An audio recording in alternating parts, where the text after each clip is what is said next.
नगर पंचायत के अध्यक्ष नारायण शाह जी, नगर पंचायत के उपाध्यक्ष शंकर सरकार जी, कापसी मंडल के अध्यक्ष अजय बछार जी, पूर्व नगर पंचायत अध्यक्ष और पार्षद मोनिका शाह जी, पूर्व मंडल अध्यक्ष दीपांकर दत्ता जी, जनपद सदस्य मनमत मंडल जी, जनपद सदस्य कार्तिक विश्वास जी, पूर्व मंडल उपाध्यक्ष नारायण साना जी, डॉक्टर सुहास राय जी, विमल शाह,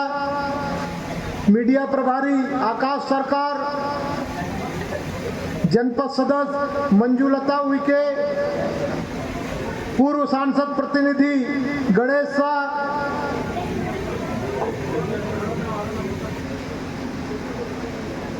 पखांजूर के महामंत्री शिवानंद मंडल, हमारे बड़गांव क्षेत्र के वरिष्ठ नेता अमृत नाग जी, श्यामू तिवारी जी, सुकालू राम पोटई सरपंच ढोरकट्टा, पोल्टू कुंडू यहाँ के सरपंच, सलाम जी हमारे छिंदपाल के सरपंच कोमरा जी, और क्षमा चाहते हुए मंचस्थ सभी अतिथिगण, इस कार्यक्रम में उपस्थित कोयलीबेड़ा विकास खंड के खंड शिक्षा अधिकारी, सभी शिक्षक शिक्षिकाएं, पत्रकार साथियों, और आज इस साला प्रवेश उत्सव में जो बहुत उत्साह और उमंग के साथ जो नव प्रवेशित बच्चे जिन्होंने शाला में दाखिला लिया, ऐसे बच्चे और भी विद्यालय के सभी बच्चे और आसपास से गांव से आए हुए पालकगण, आप सबको शाला प्रवेश उत्सव की बहुत बहुत शुभकामनाएं, बहुत बहुत बधाई। अभी हमारे वक्ताओं के द्वारा शिक्षा के बारे में, हमारी सरकार की योजनाओं के बारे में और आने वाला समय में शिक्षा के माध्यम से हमारी सरकार की जो योजनाएं हैं उनके बारे में बहुत ही विस्तार पूर्वक आप सबको जानकारी दी गई। बंधुओं,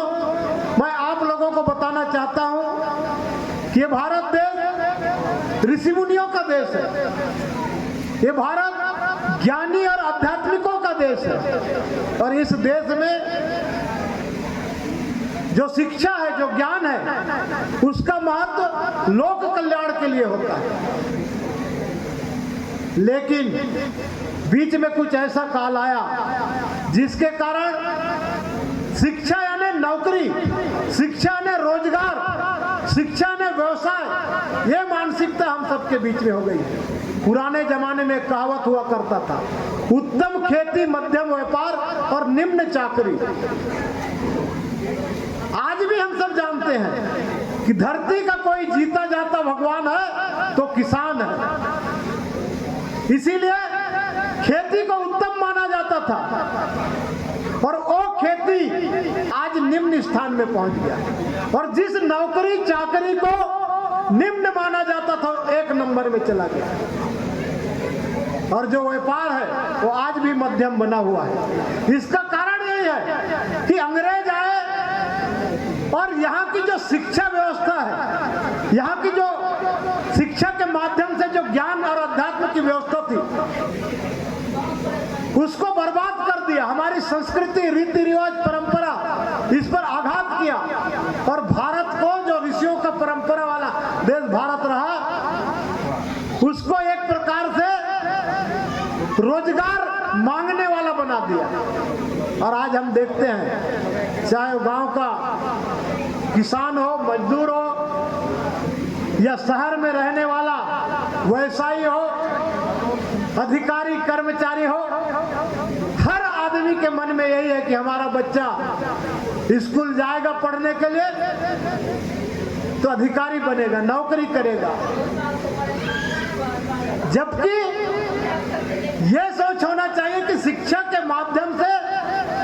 वो कोई ऐसा उन्नति और तरक्की करे, गांव अपने ज्ञान के विकास करके 10 लोगों को रोजगार देने वाला ऐसा कोई उद्यमी बने,